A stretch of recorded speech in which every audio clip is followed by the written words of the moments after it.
Hey, remember when that rabbit from last year said he was gonna watch the FNAF movie and said he's gonna watch the funny bear twerk on screen for 20 minutes? Well, it's happening again this year. There's always a second time for everything. Toy Freddy, and you better be ready, cause when we come down, yeah, we're gonna have a party with the light and a mask that you keep on. But Foxy's in the hall, don't leave it on long. Yes, that's right, everybody. It's FNAF 2 movie day. It's the premiere night, and we are gonna go see the Funny Bear movie. Oh, it's I turned into Rick from Rick and Morty. It's gonna be really fun. We're gonna get like popcorn and shit, and we're gonna watch the bear movie. We're gonna watch Mangle break into a house and murder innocent civilians live on camera. It's gonna be really funny. Yeah, it's gonna be really fun. I'm hoping to see a lot of carnage, a lot of FNAF 2 gameplay. Mike's gotta put the mask on to avoid the animatronics. It's gonna be really funny. It's gonna be really scary. Can't believe it's already been 2 years since the first movie came out, you know? Oh god, I'm getting old. But, let's get in the car and, let's see this movie. I'm very tired. But I'm excited to see this movie. So, the movie was pretty good. I feel like that was my main thoughts about it when I first got out of the theater. I just thought that it was good, you know? It wasn't bad, it wasn't the best thing ever, but I just thought it was pretty good. I honestly thought that the movie was decent at best. And yeah, of course, they had like the topper things on the drinks there. Not sure why they had it on a pedestal. Maybe they wanted to show it, I don't know. And then they had the popcorn bucket, which was awesome. I mean, I had to get that, so, you know, that was kind of a crazy experience seeing it in person. I think the Toy Freddy head looks really good. I think it looks almost game accurate. They did a really good job with it, so thank you AMC for making Freddy 5 Bear in real life. That's awesome. And then of course I got the cupcake bottle, which looks really goofy in person. The fact that his eyes can move is kind of crazy. I like that.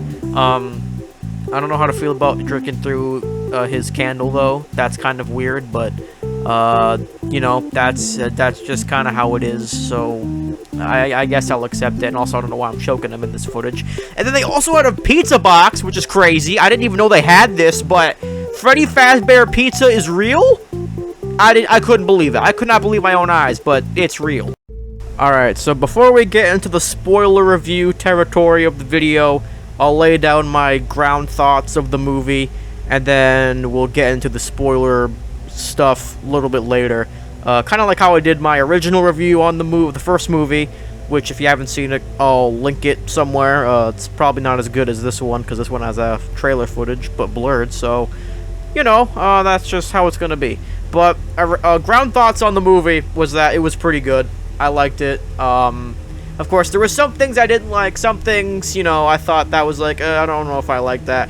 There were some things that I was like, yo, that's crazy, they got this thing in the movie, they got that thing in the movie, oh, you gotta believe it, they got that thing in the movie.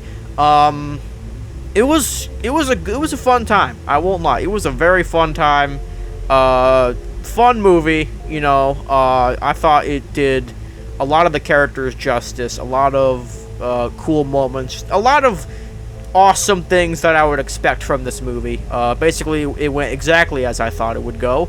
But yeah, you know, like, a lot of the characters have a lot of great moments. I can't go into it too much, so I'm trying to explain what I can without giving spoilers away, but if you're a FNAF fan, I'm thinking you're probably gonna really like this movie, because, I mean, I know I did. I think the voice actors did really good with the toy animatronics. Not what I was expecting for some of them, but I thought they did really good. I thought they were great. A lot of the cast did fantastic with this movie, and you know, it is scarier than the first one. I will say it is almost maybe a little bit scarier than the first one. Not sure about like really scary, but it's got a few like really jump scary moments. So if you like that, then you'll probably find this movie pretty enjoyable. So that's basically all I gotta say about the non-spoiler review point in this video. So I guess it's time for the spoilers. So like in the first movie review, if you haven't seen the movie yet, stop watching right here. Click away. Go watch the movie, because we're going to be talking about spoilers from now on, and if you don't want to hear spoilers, then you better click off the video right now. I'm not going to be liable if you keep watching, so don't shout at me in the comments and be like, oh, I don't want you to mention spoilers. Well, I warned you, so click away if you don't want to see them. Alright, so I'm going to start off the spoiler area with stuff that I thought was really cool. I'm gonna try not to summarize the movie, because that's not what this video is gonna be. It's just gonna be talking about the movie in general. But I'll try to go from, like, how it starts to how it ends in the best way I can. If I screw up somehow, then that's just, whatever, I don't care. But I feel like the first thing we gotta talk about is the, opening part, with William Afton doing his little, like, oh, you're ready to start the show? And, you know, that was really awesome. And then we got to see the frickin' FNAF 2 pizzeria. And holy crap, the set design was crazy. And, like, I could not believe half the stuff I was seeing.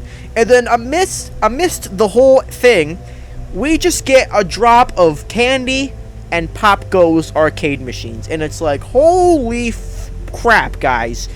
I could not believe my eyes. We're seeing Fanverse games in the actual FNAF movies? I couldn't believe my eyes. I could not comprehend what was happening on the movie screen. Like, seeing these two games on arcade machines in the movie was so surreal. It felt like I was watching a fan film. It was that insane. I couldn't believe what I was seeing. I really couldn't. It was incredible seeing these two games get recognition in the movies. I genuinely wasn't expecting it. And like the whole set of the pizzeria was just incredible, and it's so cool. And you know, Yellow Rabbit, he was trying to get that boy in the back room, and I was like, no, you better not do that. No, that was stupid. Yeah, I think Charlotte's story in this movie was pretty tragic. Of like all the adults just kind of not listening to her, and it's like, man, those adults should have listened to her. Like, come on, like you really gotta treat this little girl like she's crazy. I mean, it's the FNAF universe. I would expect something like that. But come the frick on. We always gotta have tragedy happen in this franchise. It's the only way we can progress forward. I think the puppet is genuinely the scariest thing in this entire movie. It's the antagonist in this one. Instead of William Afton in the first one, the puppet fills that role in this one, or in the second one, the one that I'm reviewing right now. You know, the one you're watching. And it's done pretty well, I will say. Like, the puppet is genuinely unnerving. Like, there are a lot of moments where the puppet will, like, possess somebody. Like, Lisa, like, the scooper, people. They're the investigators. They're called something in this movie, but I can't remember what it's called. The puppet possesses one of them, and it's creepy. Like, it's genuinely really creepy seeing the puppet look like that, and it's like, oh my god, you know, it's kind of unnerving. And then eventually the puppet possesses Abby at the end, or near the end of the movie. And my gosh, like, I don't know if it was just, like, Piper that was doing those stunts, or if it was, like, CGI or whatever, but it was really done well. It was done extremely well. I was extremely creeped out by the puppet in this movie. Like, you wouldn't believe it.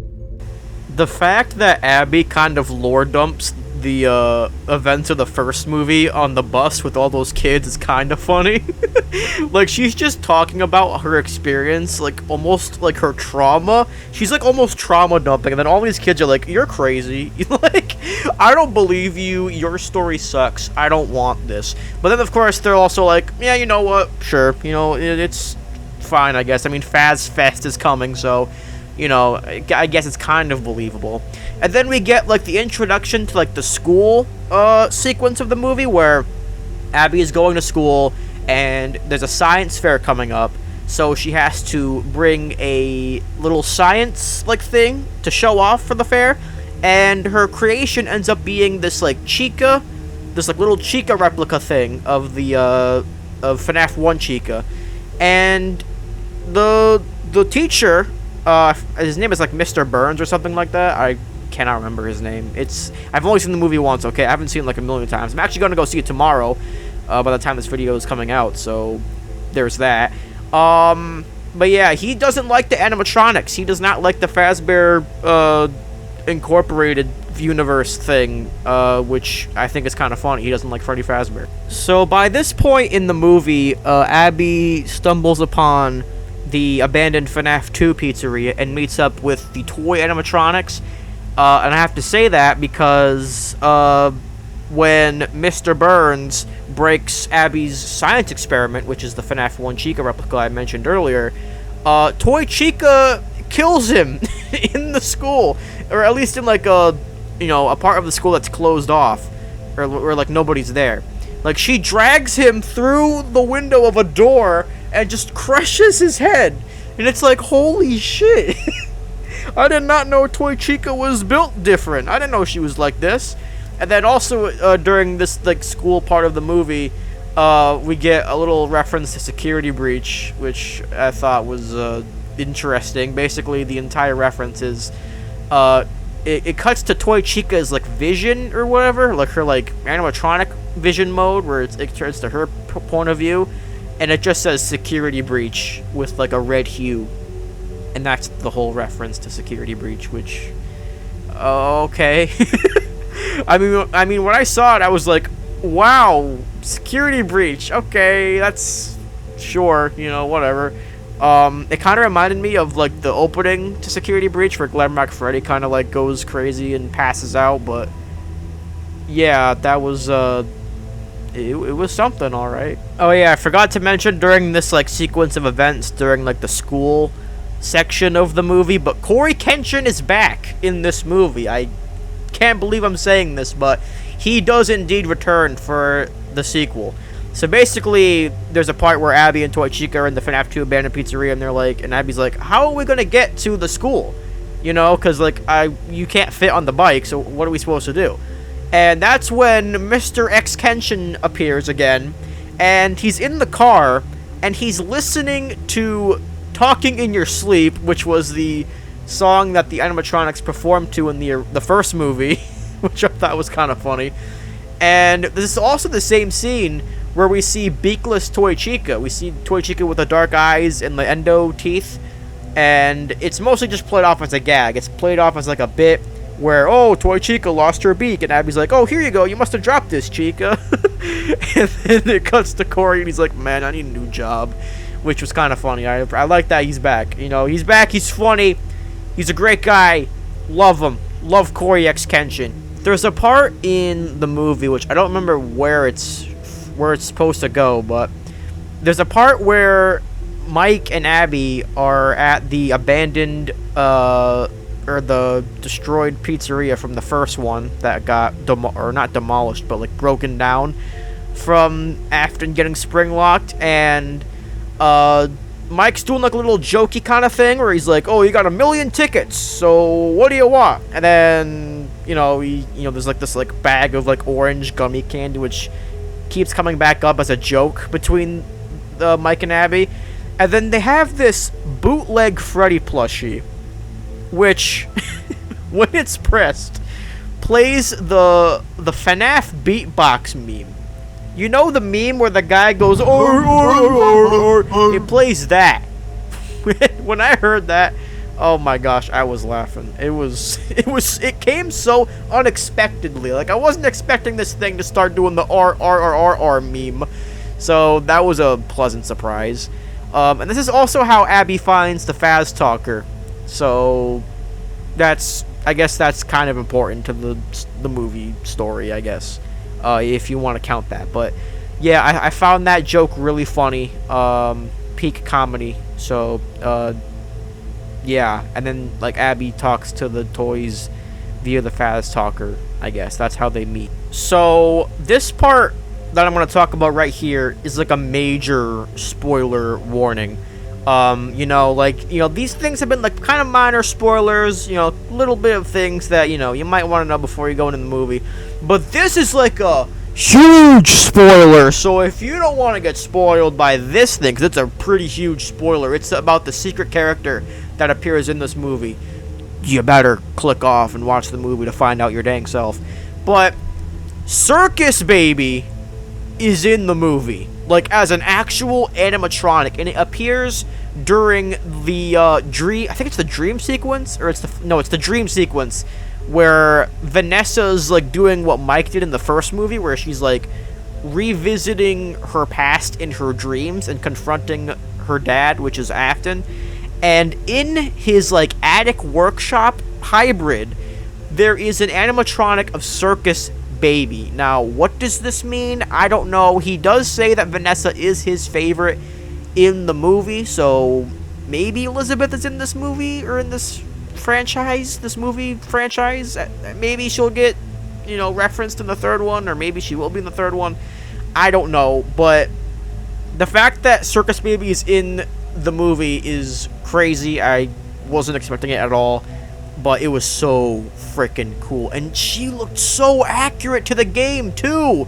Like, it was scarily accurate. It was crazy. Like, my throat almost collapsed at how unexpected it was, but also how cool it was to see her in the movie. It was bonkers. Although, if there's one thing I will say about this movie, I will say that the withered animatronics are sadly very underutilized. They really don't show up a lot in the movie, which I'm very sad about. I mean, to be fair, the toy animatronics are more marketed in like the advertising and stuff, but I feel like the withered should have gotten this like the same amount, because they're in the movie for like 30 seconds of screen time, or at least like a minute. It's like, come on, man, really? You had to do my boys so dirty. Like, come on. And it's just like, they look so good too. And that's the part that kills me. It's like, bro, they completely underutilized them. Like, they show up for like one part of the movie and that's it. Like, they don't even go out in the public and start massacring people. It's only the toys that do that. I don't know. It just kind of rubs me the wrong way. But I will admit, the scene that they are in is pretty cool. It's literally just Mike playing FNAF 2. It's almost basically just that. Like Withered Freddy sees him and Mike puts the mask on, and Withered Freddy gets fooled by the mask, but Foxy doesn't get fooled by the mask, so that's the thing. I feel like the Withered animatronic that got the least amount of screen time is definitely Withered Bonnie. Like, he shows up in the vent, and then Mike seals back up the vent that Withered Bonnie just broke out of, and that's it. That's all the screen time he gets. I mean, of course, you got the scene where Mike sees them for the first time, but that's two parts, and that's it. That's all the parts that Withered Bonnie gets. That's it. Like, oh my gosh, I'm so mad about that. It's, I mean, to be fair, it is the same scene where Balloon Boy gets decapitated, so I mean, I can't talk much about that because that scene was really funny, but the Withereds are still very underutilized, and I wish they got more screen time. That's one thing I will say about this movie that I didn't like, is the Withereds not showing up a whole bunch.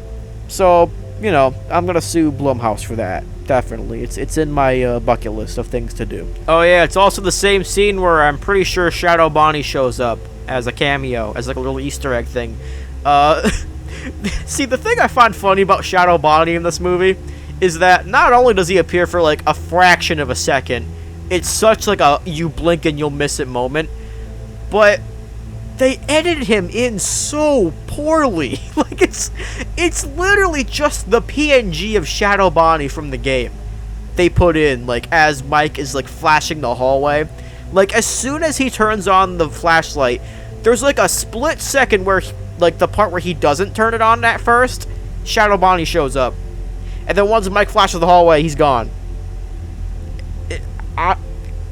look, okay, I don't know why they had to put the PNG of Shadow Bonnie in there. There was like there were a few ways they could have done that, but just having the PNG of Shadow Bonnie just there, it's really funny to me, because it's just like you could have done it in so many other ways, but you chose the the cheapest angle you could have possibly done it.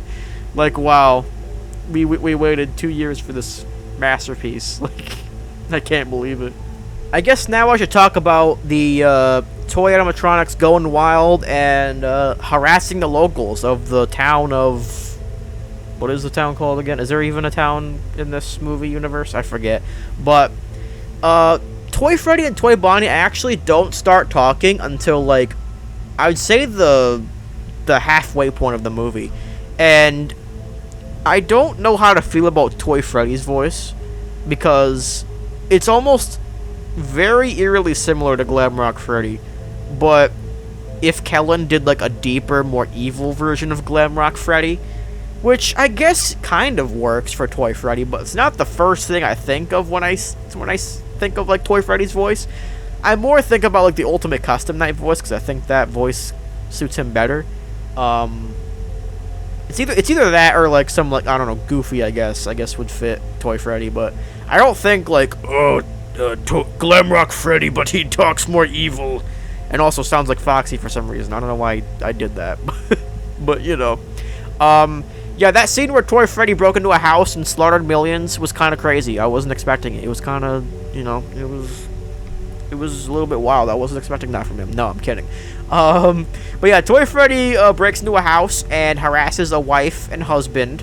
And Vanessa, as she does, drives into the side of the house with Mangle on top of the car and, like, breaks the car in front of the house, making Mangle fly through the air, crashing through the window, and knocking Toy Freddy over in the process, which was the most hilarious thing I've ever not only described, but seen in person. Like, you guys have to have seen the movie to get what I mean. That was the funniest thing I think I've ever seen in any movie, like, I've ever seen ever. Like, Mangle making Toy Freddy fall over. Peak comedy. It has the same energy as Bonnie falling over from the first movie. It's so funny to me. It's supposed to be like an epic, like, wow, she got him moment. But to me, it was like, bear fall down. So, Matt Pat as Toy Bonnie. The thing about that is that it doesn't even sound like Matt Pat. Like, I guess Matt Pat was doing a voice for Toy Bonnie, but it didn't even sound like him. Which, it was pretty good. Like, I'm not gonna lie, like, that Toy Bonnie voice, I could see him having that voice. You know, I feel like it's definitely better than the freaking Alvin and the Chipmunks voice they gave him for FNAF AR for some reason. I think Matt Pat should just be the voice actor for Toy Bonnie in general. But it was weird, but it was kind of fitting, if I'm being honest. At least in my opinion, it was kind of fitting. But yeah, that was kind of crazy when I saw that for the first time. When I heard it, it was like, wow, that's Matt Pat? He's doing that voice? I didn't even know he could do that with his vocal cords. That's kind of wild. But yeah, Toy Bonnie doesn't really do anything, like, noteworthy in the movie besides, like, I don't know, getting a screwdriver, almost about to stab a mother of 1? I can't remember. But then there's, like, the ending of the movie, which I thought was absolutely cinema, and I'm gonna explain it to you in the best way I know how. So apparently, the toy animatronics surround Mike, Abby, and Vanessa in, I'm assuming, their own house. Yeah, it is their own house. Or it's like the new house. It's not the exact same house from the first movie, but it's like sort of the same, but also kind of different at the same time. But basically they have them surrounded, right? And it turns out that the guy that was with the paranormal investigator group near the beginning of the movie that explores the FNAF 2 pizzeria, as well as, I mean, you guys have seen it in the trailers, I'm sure, is none other than Michael Afton.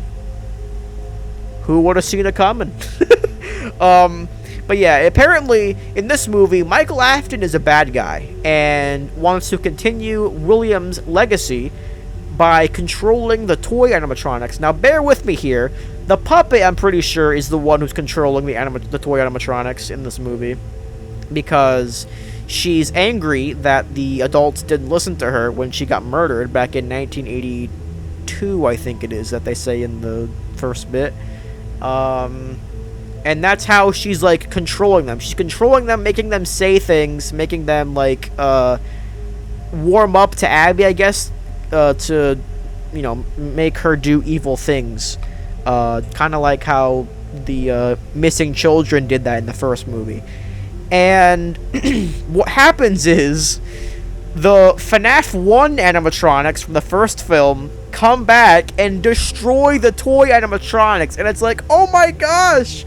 That video from like 2015 where it's the FNAF 1 animatronics fighting the toys, that's freaking canon now.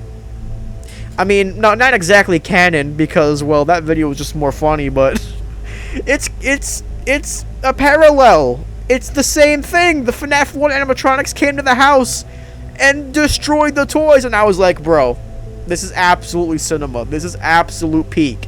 That when I saw Foxy's hook, when I heard Foxy do the dum diddly dums, and when I heard him, like, or not heard him, but seen him, like, grab Toy Bonnie's neck and just tear him apart, I was like, oh my gosh! There's no way this is an actual movie. And oh my gosh, it was incredible. The joy I felt when I saw that was like, oh my gosh, it was unreal. So I'm pretty sure before all of that happened, the puppet was possessing Abby and tormenting Vanessa in the Schmidt house, is what I'm gonna call the house, the main house in the movie, which is a very funny name. And Mike somehow hastily gets to the house and has this, like, music box that he got from Henry Emily, which is the father of the Charlotte girl that's possessing the puppet. I speak like I don't know what it is, but I do know what it is, actually. I just had to word it that way. And I thought what I thought was really cool was inside of the music box there's like this spinning figurine, and it's of Ballora, which is genius. Like, that's such a genius thing, man. That's all I wanted to say, by the way. It's just the Ballora Easter egg thing in the music box. Yeah, that's all I wanted to say about that. I thought it was cool. So, by the very end of the movie, Mike does not trust Vanessa. And you know what? That's a valid reaction, because throughout the first movie and even kind of this one, she just hasn't been the most trusting person, and she very much withheld information from Mike. So I can understand where he's coming from by saying, leave us alone, don't talk to us, don't even call us, we're done. You know, like, I don't want to talk to you anymore, get out of our lives forever, potentially, probably. And this is a setup because with that, like, despair that Vanessa is feeling, Charlotte gets the opportunity to possess Vanessa. And now Vanessa is the new vessel for the puppet. And that's where the movie ends. It just ends with that. It ends with Vanessa's white eyes that she's got from the puppet now possessing her, staring creepily into the camera, and then it just ends. Very abrupt ending. I'm assuming it's supposed to be kind of similar to how the first movie ended abruptly, where, you know, the Golden Freddy spirit kid closed the door on William Afton getting spring locked still in the safe room. I was about to say safe house for some reason. You know, kind of similar to that. And then they have the FNAF 2 Living Tombstone song in the credits, which was awesome. I loved that. That was really cool. Yeah, I loved hearing that in the credits. It was great. It brought back a lot of memories of how I got into the franchise and just how far we've come, really. It was insane. It opened up my eyes. It really did. You know, it really did open up my eyes. This franchise has been around for 10 years, and I can't believe it, man. It's been a long ride. It's been a long 11 years now, yeah.